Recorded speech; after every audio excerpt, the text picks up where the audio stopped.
Assalamualaikum, balik lagi ya di channel Cak Tri.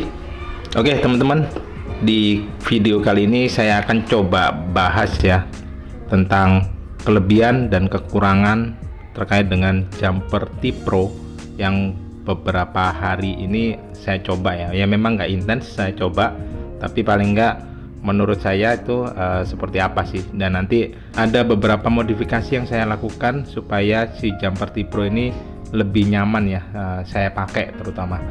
Oke, langsung aja kita buka si remote sejuta umat jumper T-Pro yang saya beli ini yang versi ELRS ya, internal modul ELRS. Oke, kita buka. Nah, remote-nya seperti ini. Untuk case dan gimbal protector itu udah dapat ya ketika kalian beli.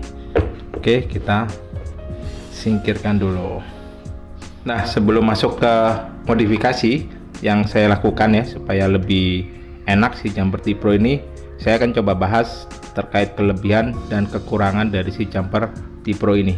Yang pertama saya bahas kekurangannya dulu ya.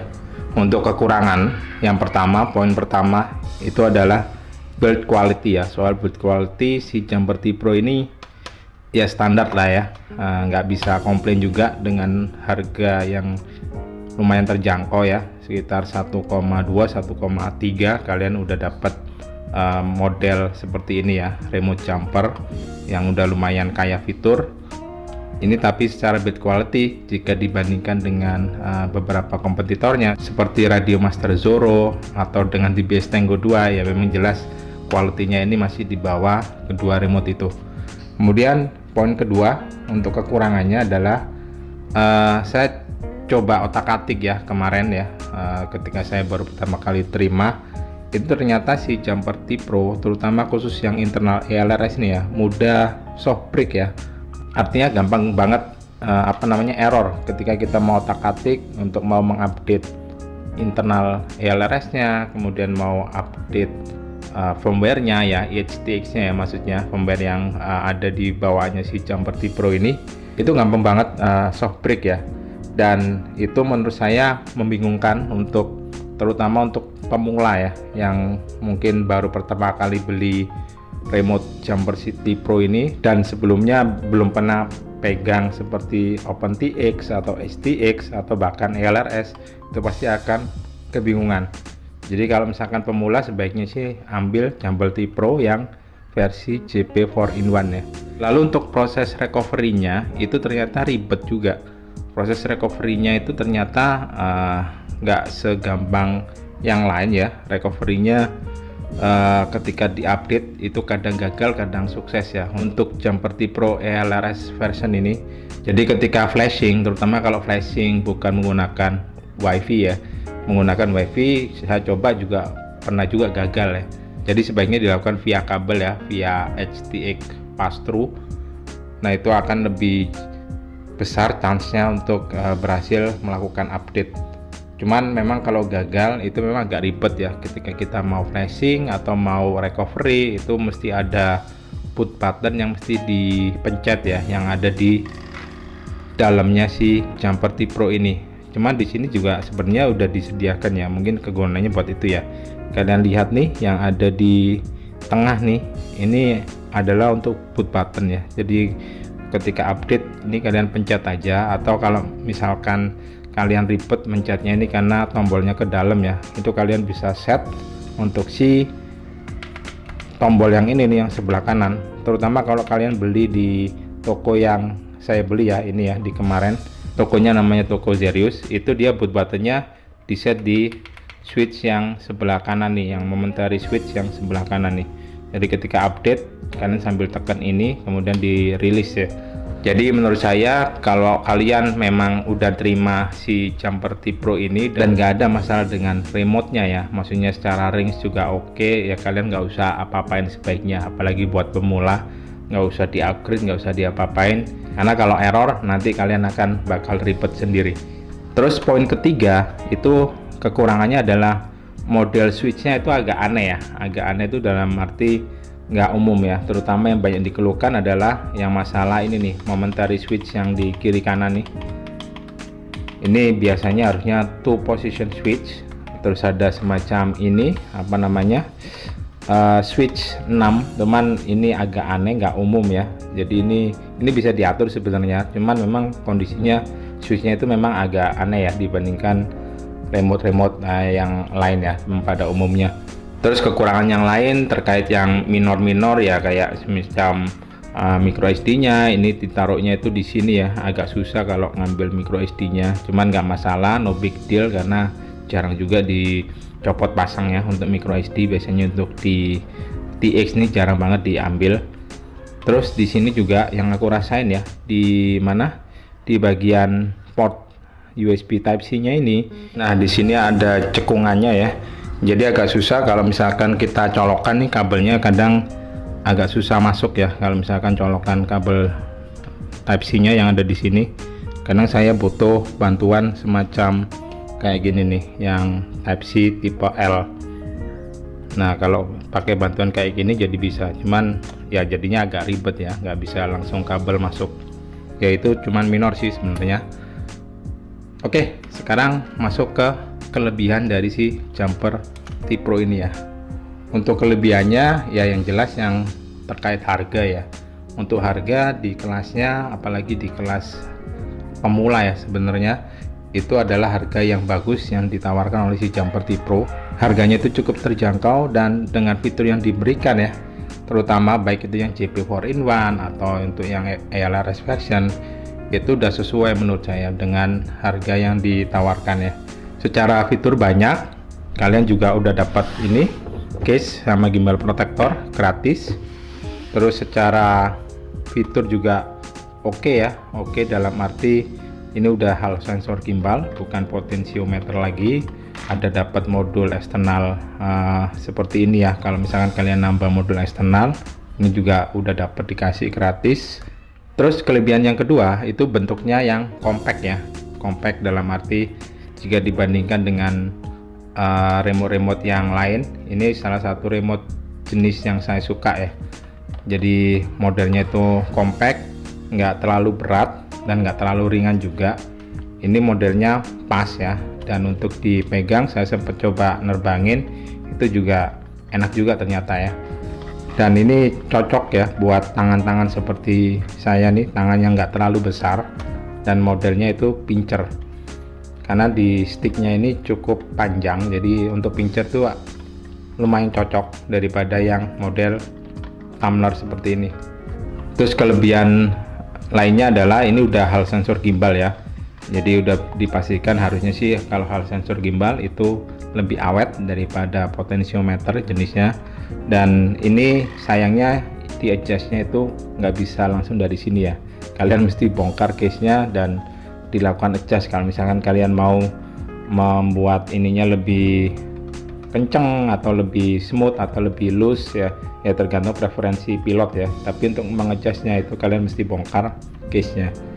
Kelebihan selanjutnya adalah internal modulnya si LRS di jumper T-Pro ini udah up to 1 watt ya, yaitu walaupun nggak pernah saya pakai juga ya, karena saya pakainya biasanya maksimum powernya di 100 mW.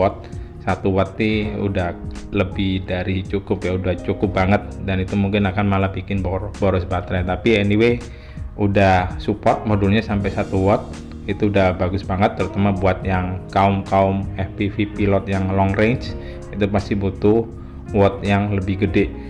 Lalu untuk kelebihan selanjutnya, si jumper T-Pro ini menggunakan baterai standar ya, baterai HP, baterai yang gampang banget kita cari ya, dan harganya murah, kapasitasnya gede, yaitu baterai 18650. Itu bagus banget daripada kompetitornya Radio Master Zero yang pakai baterai kecil. Itu baterai ukuran berapa ya, 18350 mungkin. Tapi yang jelas lebih enak memang kalau misalkan pakai baterai yang 18650, karena nyarinya itu gampang banget dan harganya juga murah. Lalu kelebihan yang minor ya, ini sudah disisipkan firmware-nya itu udah nggak menggunakan OpenTX lagi ya, menggunakan HTX. Jadi kemungkinan untuk update selanjutnya itu akan jauh lebih cepat daripada kalau misalkan kita menggunakan OpenTX.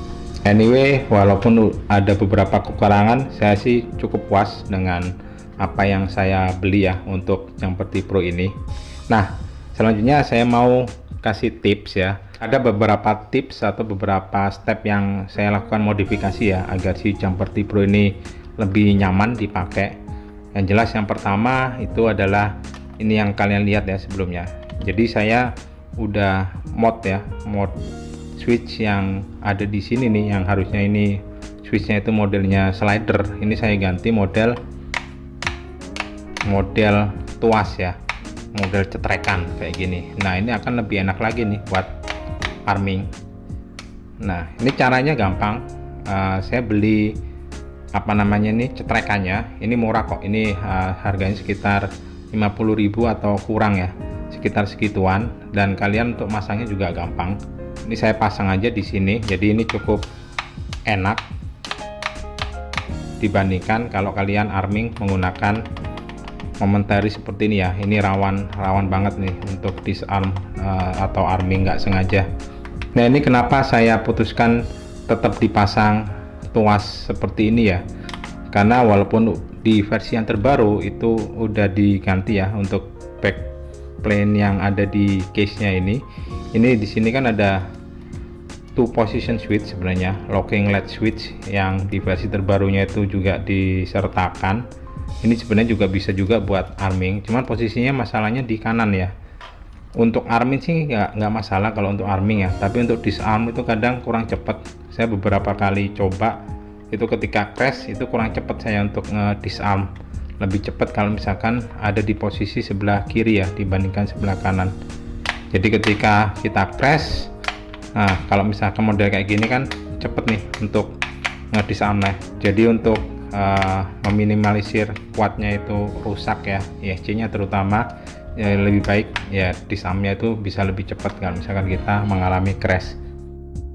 Untuk modifikasi switch itu sebenarnya cukup simpel ya. Ini saya contohkan, kalian perlu lepaskan ya bautnya. Yang sebelumnya itu pakai switch slider, ini ada 2, kalian tinggal lepaskan aja. Setelah itu kalian perlu bolongin ya, melingkar yang ada di atas case nya ini, lubangin aja secukupnya. Nah setelah itu untuk slider yang sebelumnya udah dicopot, ini kabelnya yang ada 3 kabel nih, kalian perlu copot ya. Terus kalian pindahkan kabelnya ke switch yang model cetrekan nih. Kalian perlu solder ya buat ini, dan pastikan kabel yang warna hitam itu ada di tengah. Anggaplah kalau misalkan udah disolder, kalian tinggal pindahkan aja ya switchnya yang model cetrekan ini ke sini. Kalian masukkan lewat lubang. Nah seperti ini. Terus kalian tinggal kunci pakai baut yang udah ada ya di bawaannya ketika kita beli switch cetrekan ini. Nah tinggal kencengin aja seperti ini. Sebaiknya kalian perlu tambahkan lem tembak ya, biar posisi switch cetrekan ini lebih kokoh, jadi lebih enak ketika dipakai. Terus untuk modifikasi yang kedua itu saya adjust ya untuk tension gimbalnya ini, karena bawaannya itu menurut saya sih masih kurang lembut ya dia, atau kurang loose, karena saya mungkin sebelumnya pakai TBS Tango. Yang ini saya rasakan nih agak berat ya memang sebenarnya ini preferensi masing-masing pilot ya untuk perasaan untuk ngerasain pergerakan si gimbalnya ini sebenarnya pilot punya preferensi masing-masing. Nah ini saya kendorkan ya posisi bautnya, saya adjust jadi ini agak lebih loose ya, karena saya lebih suka ini lebih loose karena nanti terbangnya bakal lebih smooth ya kalau menurut saya ya. Jadi ini balik lagi ke preferensi masing-masing pilot. Untuk melakukan adjusting gimbal kalian perlu bongkar ya, kalian perlu buka case nya seperti ini. Untuk melakukan adjusting gimbal kalian perlu rasakan dulu ya tension yang existing yang sekarang. Kalian coba rasakan kira-kira nanti perlu dikendorkan atau dikencengin seberapa besar. Nah ini kita contohkan ya. Pertama kita rasakan untuk throttle dan yaw nya. Untuk melakukan adjusting di bagian yaw itu baut yang perlu dikendorkan atau dikencengin itu yang di sebelah sini. Nah ini kelihatan ya yang dekat dengan spring atau peer. Untuk throttle-nya itu bautnya yang sebelah sini dan sini kalau misalkan mau dikencengin atau dikendorin silakan di adjust dan sesuaikan dengan preferensi masing-masing pilot. Sedangkan untuk gimbal pitch dan roll yang ada di sebelah kanan ya, untuk di mode 2, nah ini kalian perlu adjust untuk posisi bautnya ya. Untuk yang bagian pitch itu posisi bautnya ada di sebelah sini ya. Sedangkan untuk roll kiri kanan itu posisi baut yang perlu di adjust, itu posisinya ada di sebelah sini. Nah yang ini silakan di adjust sesuaikan dengan preferensi pilot. Lalu untuk yang terakhir, modifikasi yang saya lakukan untuk stick end, untuk yang kiri dan kanan ini saya ganti, nggak pakai bawaannya. Jadi yang asli itu seperti ini. Nah agak kecil ya. Jadi kalau buat saya sih kurang ngegrip, untuk diambilnya itu kurang ngegrip banget kalau pakai stick end yang model kayak gini. Ini adalah TBS Crown ya, yang saya pakai juga di TBS Tango. Nih kalian cek aja, saya sertakan juga di link deskripsi untuk stick end ini. Ini feelnya saya cocok banget dengan si stick end ini ya, karena di sininya itu ada kayak semacam cekungan ya untuk jari telunjuk di kiri kanannya nih. Jadi pas banget ketika kita pegang ini kalau yang model pincer. Nah ini pas banget dan lumayan enak, lumayan nyaman. Nah itu beberapa hal yang saya lakukan modifikasi, terutama modifikasi yang paling penting ya ini untuk sticknya ini, yang menurut saya yang krusial ya, dan memang harusnya dilakukan dari awal. Oke, paling dari saya itu aja bahasan terkait dengan Jumper T Pro setelah pemakaian beberapa hari ya, dari mulai si Jumper T Pro ini datang ke tempat saya. Lalu saya lakukan beberapa modifikasi supaya rasanya lebih nyaman ya. Oke, thank you udah melihat video saya, semoga videonya bermanfaat. Sampai ketemu lagi di video saya selanjutnya. Thank you dan bye bye.